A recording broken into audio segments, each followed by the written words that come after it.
जय श्री कृष्णा। राधे राधे। आज वैशाख माह के कृष्ण पक्ष की पंचमी तिथि और शुक्रवार है।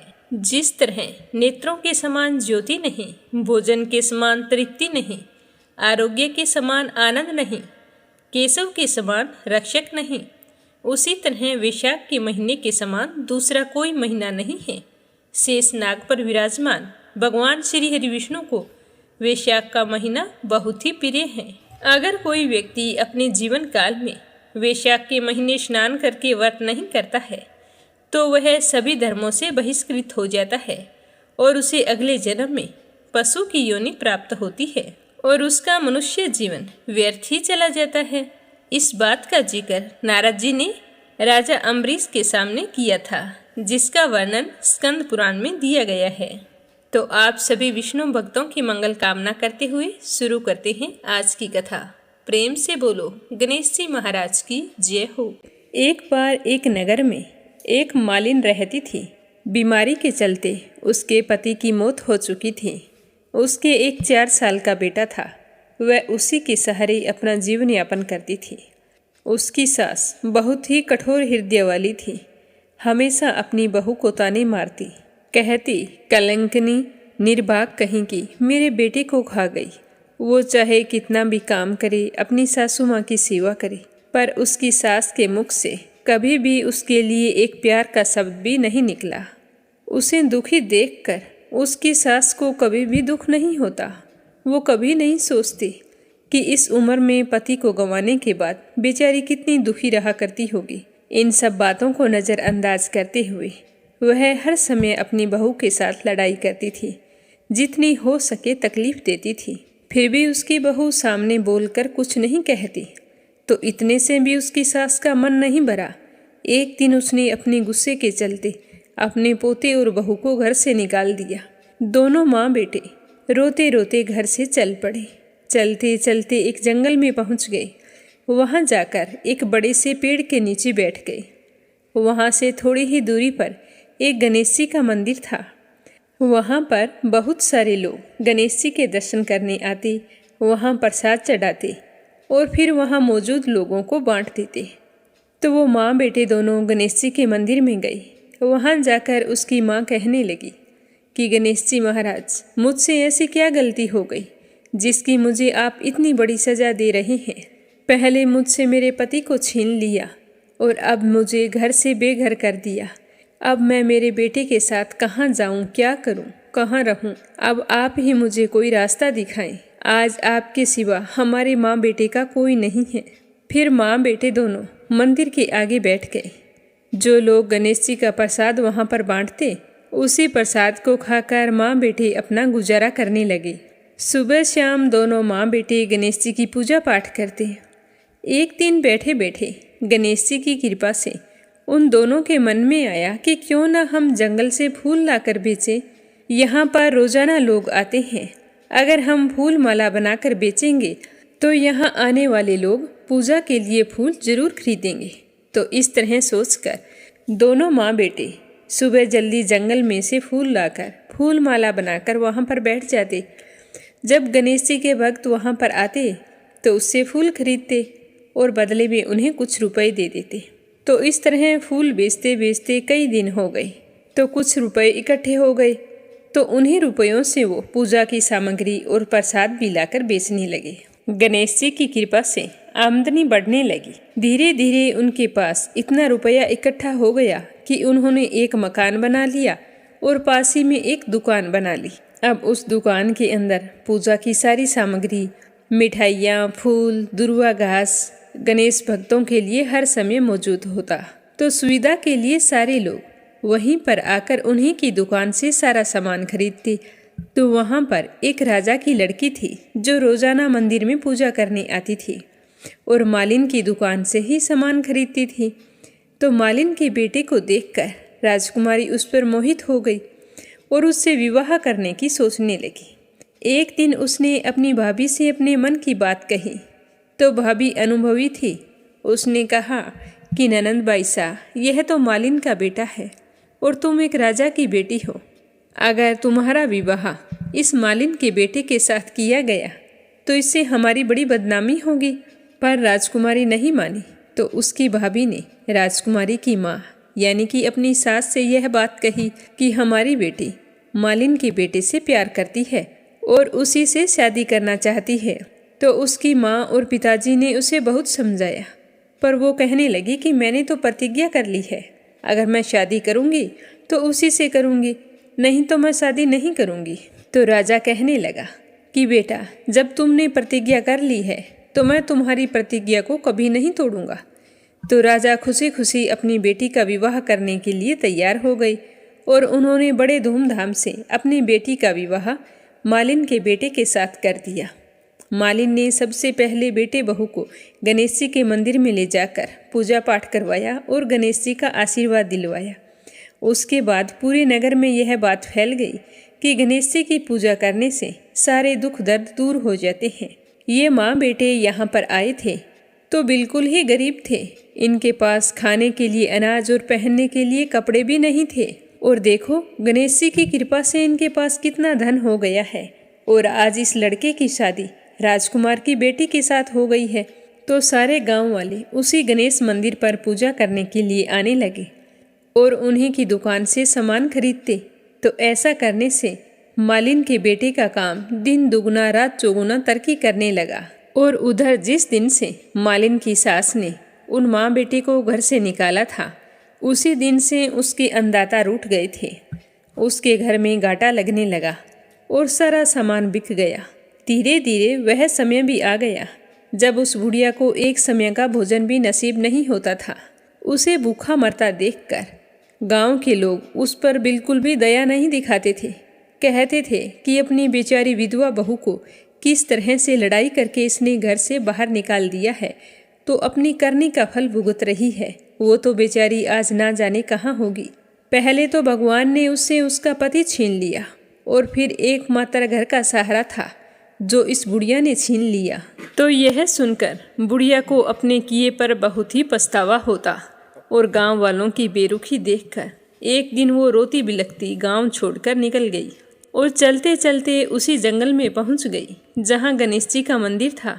वहां पहुंचकर मालिन के बेटे से कहने लगी कि बेटा, मैं तो कई दिनों से भूखी हूँ, मुझे 2 वक्त की रोटी दे दिया करो, इसके बदले में मैं तुम्हारा सारा काम कर दूंगी। तो लड़के को दया आ गई और उसने उसे काम पर रख लिया। उसने अपने दादी को नहीं पहचाना और उसने उस बुढ़िया को भोजन करवाया। फिर बुढ़िया काम पर लग गई। जैसे ही शाम हुई तो मालिन घर आई। उसने अपनी सास को देखते ही पहचान लिया और कहने लगी कि सासू माँ, आप यहाँ कैसे? तो सास ने पोते की तरफ इशारा करके कहा कि मेरी इस सेठ के यहाँ नौकरी लग गई है। तो उसकी बहू कहने लगी कि सासू माँ, आप ये कैसी बातें कर रही हो? ये आपका पोता है और ये घर भी आपका है, यहाँ आपको काम करने की क्या जरूरत है? जब आपने हमें घर से निकाला था तब गणेश जी भगवान ने हमारी रक्षा की थी।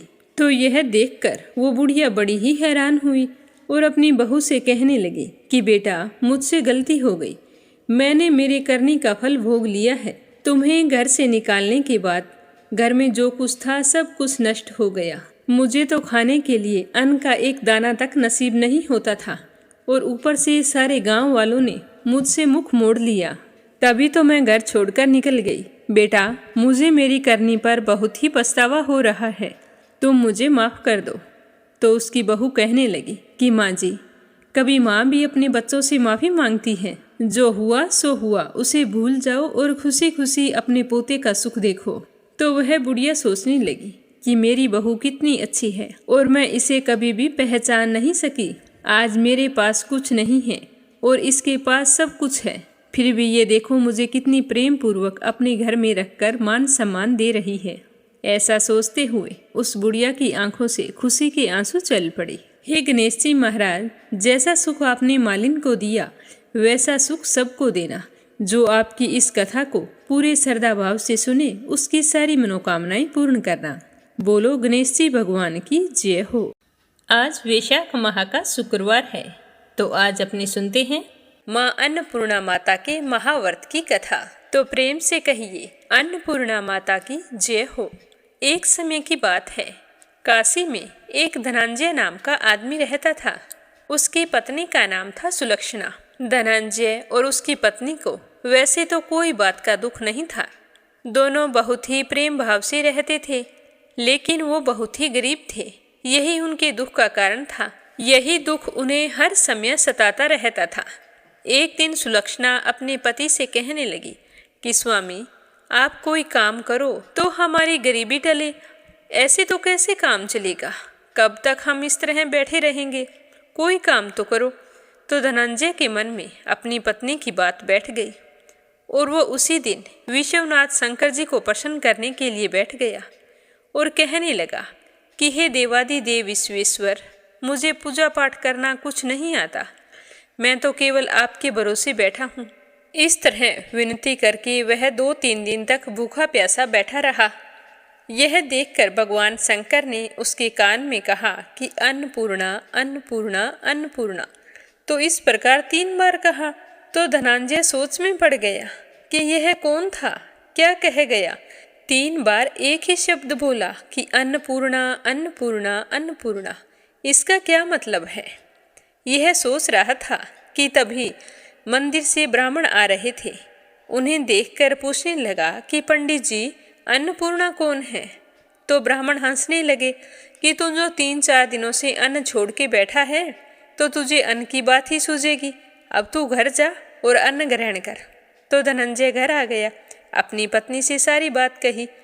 तो उसकी पत्नी कहने लगी कि हे नाथ, चिंता मत करो, स्वयं शंकर जी ने यह मंत्र दिया है, वे स्वयं ही इसका खुलासा करेंगे। आप फिर जाओ और उनकी आराधना करो। तो धनंजय फिर मंदिर में चला गया और पूजा करने बैठ गया। रात्रि में शंकर जी ने आज्ञा दी और कहा कि तुम पूर्व दिशा में चला जा। तो वह भगवान के कहे अनुसार पूर्व दिशा की ओर चल पड़ा। अन्नपूर्णा का नाम जपता जा रहा था। रास्ते में फल खाता, झरनों का पानी पीता। इस प्रकार कितने ही दिनों तक चलता गया। वहां उसे चांदी सी चमकती हुई वन की शोभा दिखाई दी और एक बहुत ही सुंदर सरोवर था। उसके किनारे कितनी ही अप्सराएं झुंड बनाकर बैठी थी, एक कथा सुना रही थी और बाकी सारी मिलकर माँ अन्नपूर्णा बार बार कह रही थी। तो यह मार्गशीर्ष मास की उजेली रात्रि थी और उनका अन्नपूर्णा माता का व्रत था। जिस शब्द की खोज करने के लिए वह निकला था, वह शब्द उसे वहां सुनाई दिया। तो धनंजय उनके पास गया और पूछने लगा कि हे देवियों, आप यह क्या कर रही हो? तो उन्होंने कहा कि हम सारी की सारी माँ अन्नपूर्णा का व्रत करती हैं। तो धनंजय पूछने लगा कि देवियों, इस व्रत के करने से क्या फल मिलता है? क्या यह व्रत किसी और ने भी किया है?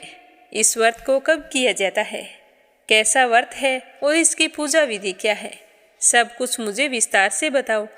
तो वो सारी अप्सराएं कहने लगी कि इस व्रत को कोई भी कर सकता है। 21 दिन के लिए 21 गांठ का सूत लेना चाहिए। 21 दिन यदि ना बने तो 1 दिन उपवास करे। यदि यह भी ना कर सके तो केवल कथा सुनकर प्रसाद ग्रहण करें। पर ध्यान रखें कि कथा सुने तब तक निराहार रहना चाहिए। अगर कथा सुनने वाला कोई ना मिले तो पीपल के पत्तों को रखकर सुपारी या घृत कुमारी वृक्ष के सामने कर दीपक को साक्षी मानकर सूर्य, गाय, तुलसी या महादेव को कथा सुनाए। कथा सुनने से पहले मुख में एक दाना तक ना डालें। यदि भूल से भी कुछ आपके मुंह में चला जाता है तो 1 दिन फिर से उपवास करें। व्रत के दिन क्रोध ना करें और झूठ भी ना बोलें। धनंजय कहने लगा कि इस व्रत के करने से क्या होगा? तो वो कहने लगी कि अंधों को नेत्र मिले, लूलों को हाथ मिले, निर्धन के घर धन आए, बांझी को संतान मिले, मूर्ख को विद्या आए। जो जिस कामना से इस व्रत को करे, माँ अन्नपूर्णा उसकी सारी मनोकामनाएं पूर्ण करती है। वह कहने लगा कि बहनों, मेरे पास धन नहीं है, विद्या भी नहीं है, कुछ भी तो नहीं है। मैं तो दुखिया ब्राह्मण हूँ। क्या तुम मुझे इस व्रत का सूत दोगी? तो वो कहने लगी कि हाँ भाई, तेरा कल्याण हो, हम तुम्हें अवश्य देंगे। ये लो व्रत का मंगल सूत। तो धनंजय ने भी उस दिन से व्रत शुरू कर दिया। व्रत पूरा हुआ तो सरोवर में से 21 खंड की सोने की हीरा मोती जड़ी हुई एक सीढ़ी प्रकट हुई। धनंजय जय अन्नपूर्णा अन्नपूर्णा कहता हुआ इस सीढ़ियों में उतरता ही गया। तो उतरते उतरते उसने देखा कि करोड़ों सूर्य से प्रकाशमान अन्नपूर्णा माता का मंदिर है। उसके सामने सोने के सिंहासन पर माता अन्नपूर्णा विराजमान है। सामने भिक्षा हेतु शंकर जी खड़े हैं। देवांगनाएं चंवर डुलाती है। कितने ही हथियार बांधे पहरा देती है। तो धनंजय दौड़कर जगदम्बा के चरणों में गिर गया। तो देवी माँ उसके मन का क्लेश जान गई। धनंजय कहने लगा कि माता, आप तो अंतर्यामिनी हो, मैं अपनी दशा क्या बताऊं। तो माता कहने लगी कि मेरा व्रत किया है, जा सारा संसार तेरा सत्कार करेगा। माता ने धनंजय की जीवा पर बीज मंत्र लिख दिया। अब तो उसके रोम रोम में विद्या प्रकट हो गई। इतने में धनंजय देखता है कि वह तो काशी विश्वनाथ के मंदिर में खड़ा है। तो माँ का वरदान लेकर धनंजय घर आ गया। सुलक्षणा से सारी बात बताई। तो माताजी की कृपा से उसके घर में धन संपत्ति उमड़ने लगी। वह तो खूब धनवान हो गया। उसका छोटा सा घर अब तो बहुत बड़े घरों में गिना जाने लगा। जैसे शहद के छत्ते में मक्खियाँ जमा होती है, उसी प्रकार उनके घर अनेकों सगे संबंधी आकर उसकी बड़ाई करने लगे। कहने लगे कि इतना सारा धन, इतना बड़ा और सुंदर घर, पर तुम्हारे तो संतान नहीं है, तो इस कमाई का भोग कौन करेगा। सुलक्षणा के संतान नहीं हो सकती, इसीलिए धनंजय तुम्हें दूसरा विवाह कर लेना चाहिए। तो धनंजय की इच्छा नहीं थी, पर रिश्तेदारों के दबाव बनाने पर धनंजय को दूसरा विवाह करना पड़ा। अब सती सुलक्षणा को सोत का दुख उठाना पड़ा। इस प्रकार दिन बीतते गए। फिर अगन का महीना आया। तो सुलक्षणा का पति तो अपनी दूसरी पत्नी के साथ रहता था, नए बंधन में बंधा हुआ था। तो सुलक्षणा ने अपने पति से कहलाया कि हम व्रत के प्रभाव से सुखी हुए हैं, हमें यह व्रत नहीं छोड़ना चाहिए। ये तो सब माता जी का ही प्रताप है जो हम इतने सुखी और संपन्न हैं। तो सुलक्षणा की बात सुनकर धनंजय उसके यहाँ आया और व्रत में बैठ गया। धनंजय की नई पत्नी को इस बात की खबर नहीं थी कि वो व्रत में पूजा पाठ कर रहा है। वह धनंजय के आने की राह देखती रही। दिन बीतते गए। व्रत पूर्ण होने में 3 दिन बचे थे। तब धनंजय की दूसरी पत्नी को पता चल गया कि उसका पति सुलक्षणा के पास है। तो उसके मन में ईर्ष्या की ज्वाला दहकने लगी और वह क्रोधित हुई सुलक्षणा के घर आ गई। वहां आकर जोर जोर से शोर मचाने लगी और धनंजय से कहा कि तुम मेरे साथ चलो। यह कहकर धनंजय को अपने साथ ले गई। धनंजय ने अपनी पत्नी को बहुत समझाने की कोशिश की, पर उसने एक भी नहीं सुनी। थोड़ी देर बाद में धनंजय को पूजा करते हुए कई दिन हो गए थे, तो थकान के कारण उसे नींद आ गई। तो उसी समय उसकी नई पत्नी ने उसके व्रत का सूत तोड़कर आग में फेंक दिया। अब तो माताजी का कोप जाग गया। उसके घर में अचानक से आग लग गई। सब कुछ जलकर खाक हो गया। जब सुलक्षणा को पता चला तो वह समझ गई कि यह सब माताजी का ही प्रकोप है। तो वह अपनी सोत के घर आई, जहाँ अपने पति और उसकी पत्नी को बैठे हुए देखा। खाने पीने को कुछ नहीं था। तो सुलक्षणा अपने पति को वहाँ से अपने साथ ले आई। यह देखकर धनंजय की दूसरी पत्नी को बहुत ही गुस्सा आया और वह रूठकर अपने पिता के घर चली गई। अब पति को परमेश्वर मानने वाली सुलक्षणा कहने लगी कि हे स्वामी, घबराना बिल्कुल नहीं। माताजी की कृपा अलौकिक है। पुत्र कुपुत्र हो जाता है, पर माता कुमाता कभी नहीं होती। अब आप श्रद्धा और भक्ति से आराधना शुरू करो, वे जरूर हमारा कल्याण करेंगी। तो सुलक्षणा की बात सुनकर धनंजय फिर से माता रानी की पूजा में लग गया। जैसे ही 21 दिन की पूजा पूरी हुई तो वहीं सरोवर सीढ़ी प्रकट हुई। तो धनंजय माँ अन्नपूर्णा कहता हुआ उस सीढ़ियों में उतर गया और माता रानी के चरणों में जाकर रुंदन करने लगा। माँ प्रसन्न होकर कहने लगी कि मैं तुम्हारी पूजा से बहुत ही प्रसन्न हूँ। पहले तूने मेरे व्रत को बीच में तोड़ा था, इसी कारण मेरा कोप हुआ था, पर अब तुझे कोई भय नहीं है। ये ले मेरे सोने की मूर्ति ले जा और इसकी पूजा करते रहना, तो फिर से सुखी हो जाएगा। जा, तुझे मेरा आशीर्वाद है। तेरी पत्नी सुलक्षणा ने पूरी श्रद्धा से मेरा व्रत किया है, तो मैंने उसे पुत्र प्राप्ति का आशीर्वाद दिया है। माता रानी के ऐसा कहते ही धनंजय की एकदम से आंखें खुली। तो वह खुद को काशी विश्वनाथ मंदिर में खड़ा पाया। वहां से फिर वह अपने घर गया और खुश होते हुए सारी बात बताई। तो माता रानी की कृपा से सुलक्षणा के दिन चढ़े और 9 महीने पूरे होते ही एक सुंदर पुत्र को जन्म दिया। तो गांव में तो आश्चर्य की लहर दौड़ गई कि सुलक्षणा के तो बच्चे होते ही नहीं थे, देखो माता रानी का चमत्कार हुआ है। तो इसी प्रकार उस गांव में एक निसंतान सेठ रहता था। उसने भी मां अन्नपूर्णा का व्रत किया, जिससे उन्हें संतान की प्राप्ति हुई। तो माता रानी का चमत्कार देखकर वह सेठ बहुत ही प्रसन्न हुआ और उस गांव में माता अन्नपूर्णा का मंदिर बनवा दिया। तो उसमें माता रानी बड़ी धूमधाम से पधारी, यज्ञ किया गया और सेठ जी ने धनंजय को मंदिर का पुजारी बना दिया। जीविका के लिए मंदिर की दक्षिणा और रहने के लिए बड़ा सा सुंदर भवन दे दिया। अब धनंजय अपनी पत्नी और पुत्र के साथ वहां रहने लगा। वहां माताजी का खूब चढ़ावा आता, उससे खूब आमदनी होती। उधर नई बहू के पिता के घर में डाकुओं ने डाका डाल दिया और सब कुछ लूट गया। अब वे तो भीख मांगकर पेट भरने लगे। सुलक्षणा को जब इस बात का पता चला तो उन्हें बुलावा भेजा। संदेशा मिलते ही बाप बेटी दोनों वहां आ पहुंचे और सुलक्षणा से माफी मांगने लगे। सुलक्षणा ने उन्हें अलग घर बनवा दिया और उनके अन्न वस्त्र का प्रबंध कर दिया। धनंजय, सुलक्षणा और उसका पुत्र माताजी की कृपा से आनंद पूर्वक रहने लगे। हे माता रानी, जैसे आपने धनंजय और सुलक्षणा के भंडार भरे, वैसे सबके भंडार भरना। जो भी आपका व्रत रखकर आपकी इस कथा को श्रद्धा भाव से सुने, उसकी सारी मनोकामनाएं पूर्ण करना।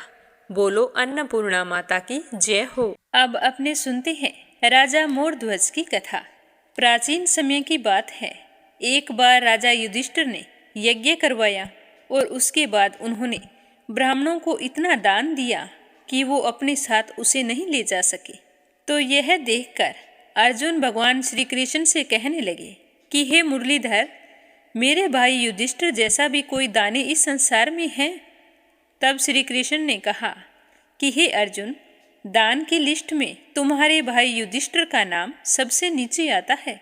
तो अर्जुन हैरान होते हुए कहने लगे कि अच्छा, तो आप ही बताइए कि दान की श्रेणी में सबसे ऊपर नाम किसका आता है। तो अर्जुन की बात सुनकर श्री कृष्ण भगवान कहने लगे कि दान की सूची में सबसे पहला नाम है मोरध्वज का। तो अर्जुन को श्री कृष्ण की बातों पर विश्वास नहीं हुआ। तो अर्जुन कहने लगे कि हे श्री कृष्ण, मुझे तो विश्वास नहीं है कि मेरे भाई से बड़ा भी कोई दानी हो सकता है। हमें तो विश्वास नहीं हो रहा। तो श्री कृष्ण भगवान कहने लगे कि अर्जुन, हम परीक्षा लेकर देख सकते हैं, फिर तो आप मान जाओगे। तो अर्जुन ने कहा कि ठीक है। तब श्री कृष्ण भगवान ने यमराज को बुलाकर एक बूढ़ा शेर बना दिया। अर्जुन तथा भगवान श्री कृष्ण दोनों ने ब्राह्मण का रूप धारण कर लिया। अब तीनों राजा मोरध्वज के महल में पहुंच गए और वहां जाकर बोले कि भिक्षाम देहि। तब राजा मोरध्वज ब्राह्मण के पास आए और बोले कि अहो भाग्य हमारे, जो आप हमारे यहाँ पधारे। कहिए ब्राह्मण देवता, हम आपकी क्या सेवा कर सकते हैं। तब ब्राह्मण रूपी श्री कृष्ण भगवान ने मोरध्वज से कहा कि हे राजन, हमारा शेर बहुत बूढ़ा हो चुका है, अब तो इसके दांत भी नहीं रहे। तो तुम ऐसा करो कि सबसे पहले हमारे शेर को मांस खिलाओ। तो राजा मोरध्वज ने कहा कि ठीक है ब्राह्मण देवता, मैं आपके शेर को शरीर का मांस काटकर खिला दूंगा, जो कि बहुत ही मुलायम है और यह खा भी आसानी से लेगा। तब ब्राह्मण रूपी श्री कृष्ण भगवान ने कहा कि नहीं मोरध्वज, आप बूढ़े हो चुके हैं, इसीलिए आपका मांस काफ़ी सख्त हो गया है। आपके शरीर का मांस हमारे बूढ़े शेर के लिए सही नहीं है। आपके यहाँ एक 5 वर्ष का बालक है, उसे ठीक बीच से काटकर उसके 2 टुकड़े करो और उसका मुलायम मांस हमारे शेर को खिलाओ। अगर खिला सकते हो तो ठीक है, वरना हम यूं ही चले जाएंगे। तो राजा मोरध्वज काफ़ी आश्चर्यचकित हुए और सोच विचार करने लगे, क्योंकि मोरध्वज के एक ही बेटा था जिसका नाम था ताम्रध्वज, जो कि 5 वर्ष का बालक था। मोरध्वज के बुढ़ापे का सहारा एकमात्र वही था। तो राजा मोरध्वज सोच विचार कर रहे थे, तभी उनका बेटा ताम्रध्वज आ गया और बोला कि हे पिताजी, आप क्या सोच रहे हैं।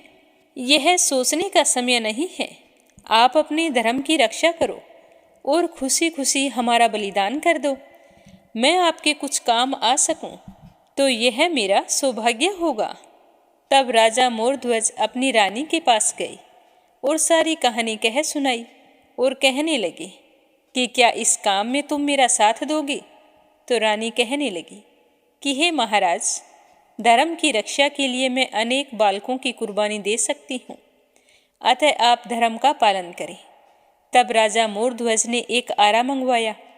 एक तरफ मोरध्वज तथा दूसरी तरफ रानी और बीच में ताम्रध्वज बैठ गया। जब राजा मोरध्वज आरा चलाने ही वाले थे, तब ताम्रध्वज ने अपने माता पिता को रोक दिया और खड़ा होकर भागा भागा अंदर गया और फिर उसी समय बाहर आ गया। हाथ में रुई लेकर आया और अपने माँ पिताजी को देकर कहने लगा कि आप इसे अपने कानों में डाल लो। तो राजा और रानी दोनों हैरानी से उसकी ओर देखने लगे। तो वह कहने लगा कि आप अपने कानों में रुई डाल लोगे तो जब मेरे दर्द के मारे चीख निकलेगी, तो उस चीख को सुनकर यदि आप लोगों के हाथ से आरा रुक गया तो आपका धर्म नष्ट हो जाएगा। कानों में रुई होगी तो चाहे मैं कितना भी चीखूं या चिल्लाऊं, आपको सुनाई नहीं देगा। अब आप दोनों अपना धर्म निभाइए। तो फिर राजा और रानी दोनों ने अपने अपने कान में रुई डाल ली और फिर आरे से अपने बेटे के 2 टुकड़े कर दिए। जब आरा चलाया तो खून की फुहार देखकर ताम्रध्वज की माँ की आंखों से आंसू निकल आए। तब ब्राह्मण ने कहा कि हे रानी, आंख से आंसू नहीं गिरना चाहिए। अगर आंसू गिर गया तो हमारा शेर मांस नहीं खाएगा। तो रानी ने अपने आंसू वहीं पर रोक लिए। फिर उनके बेटे के शरीर का एक हिस्सा शेर के आगे रखा गया। तो शेर ने बच्चे का एक हिस्सा खा लिया और दूसरे हिस्से को बाहर फेंकवा दिया। फिर राजा मोरध्वज ने ब्राह्मणों से कहा कि हे ब्राह्मण देवताओं, अब आप भोजन ग्रहण करिए। यह कहकर भोजन की थाली आगे रखी। तो ब्राह्मणों ने पहला निवाला मुंह में डालने से पहले ही उसे वापस रख दिया और कहा कि हे राजन, तुम हत्यारे हो, इसीलिए हम तुम्हारे यहाँ पर भोजन नहीं कर सकते। तुमने अपने बेटे की हत्या की है। तो राजा मोरध्वज कहने लगे कि हे ब्राह्मण देवता, आपने ही तो बोला था हमारे बेटे को मारने के लिए। यह कहकर हाथ जोड़ दिए। तो ब्राह्मण का रूप धारी श्री कृष्ण भगवान कहने लगे कि अब जो भी हो, आप तो हत्यारे हैं, इसीलिए हम आपके यहाँ भोजन नहीं कर सकते। इतना कहकर दोनों ब्राह्मण और वह शेर राज दरबार से बाहर चले गए। तब राजा मोरध्वज जोर जोर से रोने लगे और कहने लगे कि बेटा, तूने मरकर हमारे धर्म की रक्षा की है, अब जीवित होकर तुम्हें हमारे धर्म की रक्षा करनी है। यदि ये दोनों ब्राह्मण हमारे दरबार से भूखे चले जाएंगे तो मेरा इतना दान पुण्य करने का क्या मतलब होगा। बेटा, अब तुम्हें ही हमारे धर्म की रक्षा के लिए आना होगा। यह कहकर राजा और रानी निराश होकर बैठ जाते हैं। तभी अंदर से ताम्रध्वज की आवाज़ आती है कि पिताजी, मुझे आपके धर्म की रक्षा के लिए वापस आना ही पड़ा। तो अपने बेटे की आवाज़ सुनकर राजा मोरध्वज पीछे मुड़कर देखते हैं तो वहाँ पर ना कोई ब्राह्मण था, ना कोई शेर था। वहाँ पर तो भगवान श्री कृष्ण अपने चतुर्भुज रूप में हाथ में शंख, चक्र और गदा पुष्प धारण किए हुए खड़े थे। श्री कृष्ण और अर्जुन की आंखों से आंसू गिर रहे थे। श्री कृष्ण ने राजा मोरध्वज से कहा कि हे राजा, तू सबसे बड़ा दानी है। तेरे जैसा दानी ना तो पहले कभी पैदा हुआ था और ना भविष्य में कभी पैदा होगा। मैं तुमसे बहुत ही प्रसन्न हूँ। मांगो, क्या वरदान मांगते हो। तो राजा मोरध्वज ने हाथ जोड़कर कहा कि हे भगवान, आपने मुझे दर्शन दिए, उससे ज़्यादा मुझे क्या चाहिए। आपका दिया हुआ सब कुछ है।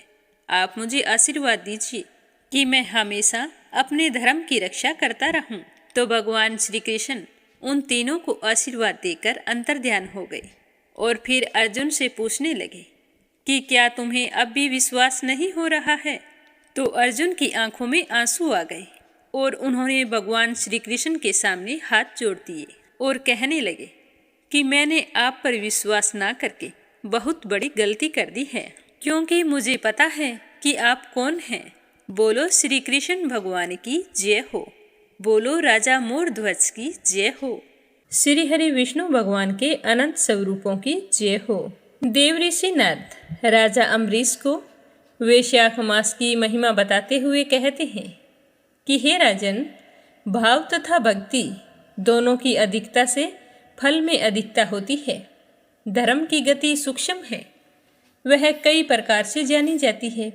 हे राजन, जो भाव से हीन है, जिसके हृदय में उत्तम भाव एवं भगवान की भक्ति नहीं है, वह चाहे अच्छे देश तथा काल में जाकर जीवन भर गंगा जी में स्नान करे और दान पुण्य करता रहे, तो भी वह शुद्ध नहीं हो सकता। ये मेरा मानना है। अपने हृदय कमल में शुद्ध भाव की स्थापना करके वैशाख मास में प्रातःकाल स्नान करने वाला जो विशुद्ध चित्त पुरुष भक्ति पूर्वक भगवान लक्ष्मीपति की पूजा करता है, उसके पुण्य का वर्णन करने की शक्ति मुझ में नहीं है। अतः हे राजन, वैशाख स्नान की यह महिमा बिल्कुल सच्ची है। इसके विषय में तुम बिल्कुल संशय मत करो। छोटा सा भी शुभ कर्म सैकड़ों पाप कर्मों का नाश करने वाला होता है। जैसे हरि नाम के भय से हर तरह के पाप नष्ट हो जाते हैं, उसी प्रकार सूर्य के मेष राशि पर स्थित होने के समय प्रातः स्नान करने से तथा तीर्थ में भगवान की स्तुति करने से समस्त पापों का नाश हो जाता है। जिस प्रकार गरुड़ के तेज से सांप भाग जाते हैं, उसी प्रकार रोजाना सुबह वैशाख स्नान करने से समस्त पाप नष्ट हो जाते हैं। यह बात बिल्कुल सही है। जो मनुष्य मेष राशि के सूर्य में गंगा या नर्मदा के जल में नहाकर 1, 2 या तीनों समय भक्ति भाव के साथ पाप पशमन नामक स्तोत्र का पाठ करता है, वह सब पापों से मुक्त होकर परम पद को प्राप्त होता है। हे राजन, मैंने आपको थोड़े से समय में वैशाख स्नान का सारा महात्म्य सुना दिया है। अब आप और क्या सुनना चाहते हैं? तो राजा अम्बरीश हाथ जोड़कर कहने लगे कि हे देवऋषि नारद, जो आपने सुनाया है उस पर मुझे पूरा विश्वास है। अब मेरे मन में तनिक भी संशय नहीं है। हे देवऋषि, जिसके चिंतन मात्र से ही पाप राशि का क्षय हो जाता है, उस पाप पशमन नामक स्तोत्र को मैं भी सुनना चाहता हूँ। आज मैं धन्य हूँ, अनुग्रहित हूँ। आपने मुझे उस शुभ विधि का श्रवण कराया जिसके सुनने मात्र से ही पापों का क्षय हो जाता है। वैशाख मास में जो भगवान केशव के कल्याण में नामों का कीर्तन करते हैं, उसी को मैं संसार में सबसे बड़ा पुण्य, पवित्र और मनोरम तथा एकमात्र सुकृत से सुलभ होने वाला शुभ कर्म मानता हूँ। और जो लोग वैशाख के महीने में भगवान श्री हरि के नामों का स्मरण करते हैं, वे धन्य हैं। अतः यदि आप उचित समझें तो आप मुझे एक बार फिर से वैशाख मास की पवित्र कथा सुनाएं। सूत जी कहते हैं कि राजाओं में श्रेष्ठ राजा अम्बरीश की बात सुनकर नारद मुनि को बड़ी ही प्रसन्नता हुई। वे वैशाख स्नान के लिए जानने को उत्कंठित थे, तथापि सत्संग में आनंद आने के कारण रुक गए और राजा से कहने लगे कि हे राजन, मुझे तो ऐसा जान पड़ता है कि यदि दो व्यक्तियों में परस्पर भगवत कथा संबंधी सरस वार्तालाप छिड़ जाए तो वह अत्यंत विशुद्ध अंतःकरण को शुद्ध करने वाला होता है। आज तुम्हारे साथ जो वैशाख मास के महात्म्य की चर्चा चल रही है, यह वैशाख स्नान की अपेक्षा अधिक पुण्य प्रदान करने वाली है, क्योंकि वैशाख के महीने के देवता भगवान श्री हरि विष्णु हैं। उनका कीर्तन भगवान का ही कीर्तन है। जिसका जीवन धर्म के लिए और धर्म भगवान की प्रसन्नता के लिए है, जो रात दिन पुण्य उपार्जन में ही लगे रहते हैं, उसी को मैं इस पृथ्वी पर वैष्णव मानता हूँ। हे राजन, अब मैं वैशाख स्नान से होने वाले पुण्य फल का वर्णन करता हूँ। तुम ध्यानपूर्वक सुनना। विस्तार के साथ सारा वर्णन तो मेरे पितामह ब्रह्मा जी भी नहीं कर सकते। वैशाख में डुबकी लगाने मात्र से ही सारे पाप नष्ट हो जाते हैं। पुराने समय की बात है कि कोई मुनीश्वर तीर्थ यात्रा के प्रसंग से यहाँ पर घूम रहे थे। उनका नाम था मुनि शर्मा। वे बड़े धर्मात्मा, सत्यवादी, पवित्र तथा सम, दम एवं शांति धर्म से युक्त थे। वे प्रतिदिन पितरों का तर्पण और श्राद्ध करते थे। उन्हें वेदों और स्मृतियों के विधान का सम्यक ज्ञान था और वे मीठी वाणी बोलते थे। भगवान का पूजन करते रहते थे। वैष्णवों के संसर्ग में ही उनका समय बीत रहा था। वे तीनों कालों के ज्ञाता, मुनि, दयालु, अत्यंत तेजस्वी, तत्वज्ञानी और ब्राह्मण भक्त थे। वैशाख का महीना था। मुनि शर्मा स्नान करने के लिए नर्मदा के किनारे जा रहे थे। उसी समय उन्होंने अपने सामने 5 पुरुषों को देखा जो बहुत ही भयंकर दुर्गति में फंसे हुए थे और वे अभी एक दूसरे से मिले थे। उनके शरीर का रंग काला था। वे एक बरगद की छाई में बैठे थे और पापों के कारण उद्विग्न होकर चारों ओर दृष्टिपात कर रहे थे। उन्हें देखकर द्विजवर मुनि शर्मा बड़े ही हैरान हुए और सोचने लगे कि इस भयानक वन में मनुष्य कहाँ से आए। इनकी चेष्टा बड़ी दयनीय है, किंतु इनका आकार बड़ा भयंकर दिखाई दे रहा है। ये पाप भागी चोर तो नहीं हो सकते। विप्रवर मुनि शर्मा की बुद्धि बड़ी स्थिर थी। वे ज्यों ही इस प्रकार विचार करने लगे, उसी समय 5 पुरुष उनके पास आए और हाथ जोड़कर मुनि शर्मा से कहने लगे कि हे ब्राह्मण, हमें आप कल्याण में पुरुषोत्तम जान पड़ते हैं। हम दुखी जीव हैं। अपना दुख विचार कर आपको बताना चाहते हैं। हे द्विजराज, आप कृपया करके हमारे कष्ट की कथा सुने। तो देववश जिनके पाप प्रकट हो गए हैं, उन दीन दुखी प्राणियों के आधार आप जैसे संत महात्मा ही होते हैं। साधु पुरुष अपनी दृष्टि मात्र से पीड़ितों की पीड़ाएं हर लेते हैं। अब उनमें से एक ने सबका परिचय देना आरंभ किया। कहने लगा कि मैं पांचाल देश का क्षत्रिय हूँ और मेरा नाम नरवाहन है। मैंने मार्ग में मोहवश बाण द्वारा एक ब्राह्मण की हत्या कर डाली। मुझसे ब्रह्म हत्या का पाप हो गया। इसीलिए शिखा, सूत्र और तिलक से रहित होकर मैं इस पृथ्वी पर घूम रहा हूँ और सबसे कहता फिरता हूँ कि मैं ब्रह्म हत्यारा हूँ। मुझ महापापी ब्रह्मघाती को आप कृपया की भिक्षा दें। इस दशा में पड़े हुए मुझे 1 साल बीत गया है। मैं पाप से जल रहा हूँ। मेरा चित्त शोक से व्याकुल है तथा ये जो सामने दिखाई दे रहे हैं, इनका नाम चंदर शर्मा है। ये जाति के ब्राह्मण हैं। इन्होंने मोह से मलिन होकर गुरु का वध किया था और ये मगध देश के निवासी हैं। इनके सज्जनों ने इनका परित्याग कर दिया और ये भी इसी तरह घूमते घामते यहाँ आ पहुँचे हैं। इनके भी ना शिखा है ना सूत्र। ब्राह्मण का कोई भी चिन्ह इनके शरीर पर नहीं रह गया है। इसके अलावा जो ये तीसरा व्यक्ति है, इसका नाम है देव शर्मा। हे स्वामी, ये भी बड़े कष्ट में हैं। ये भी जाति के ब्राह्मण हैं, किंतु मोहवश वेश्या की आसक्ति में फंसकर शराबी हो गए थे। उन्होंने भी पूछने पर अपना सारा हाल सच सच कह सुनाया।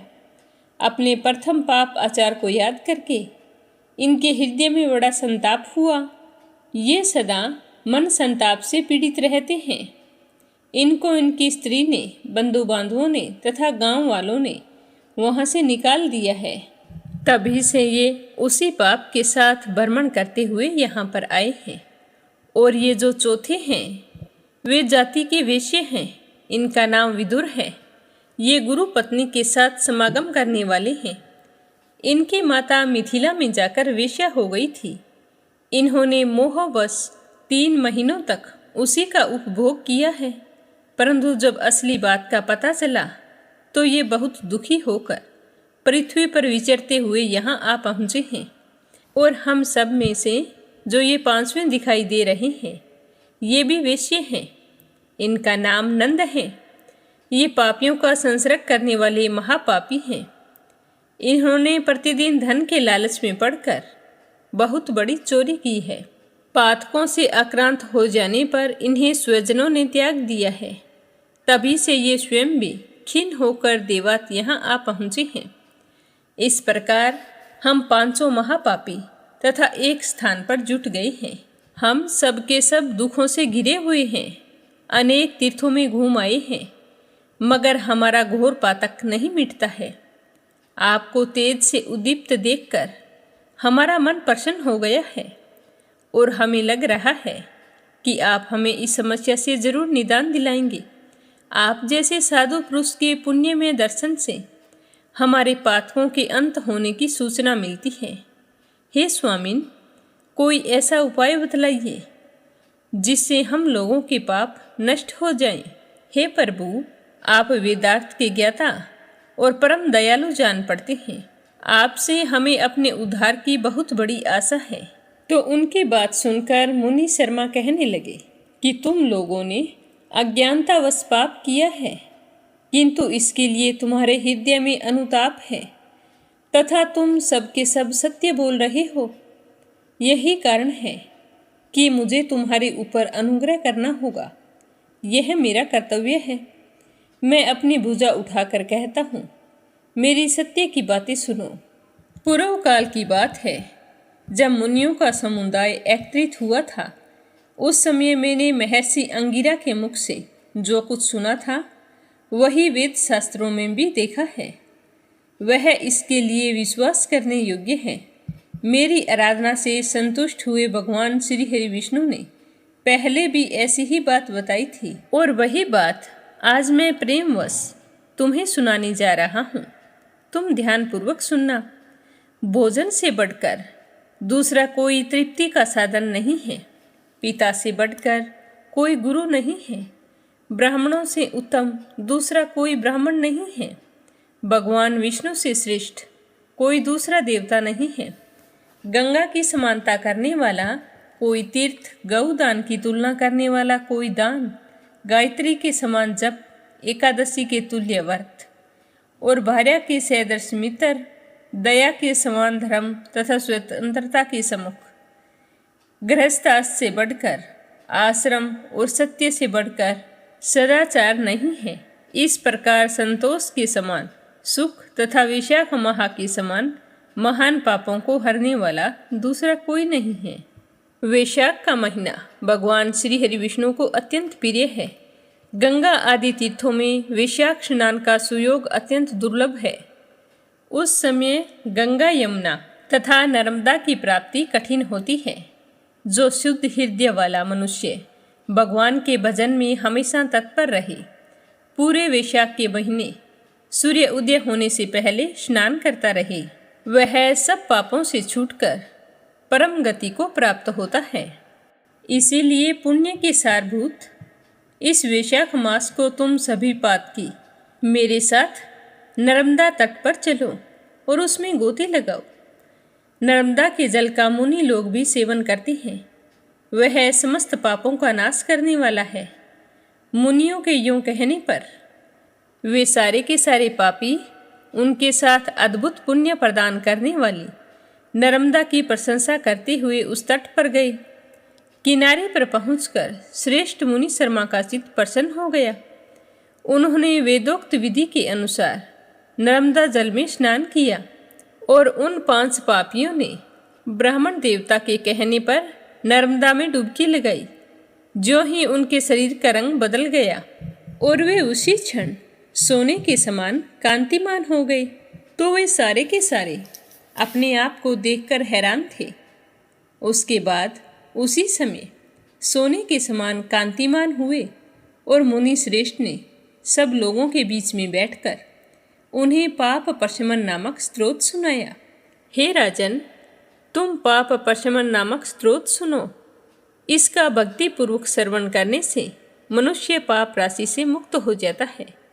इनके चिंतन मात्र से बहुतेरे पापी शुद्ध हो चुके हैं।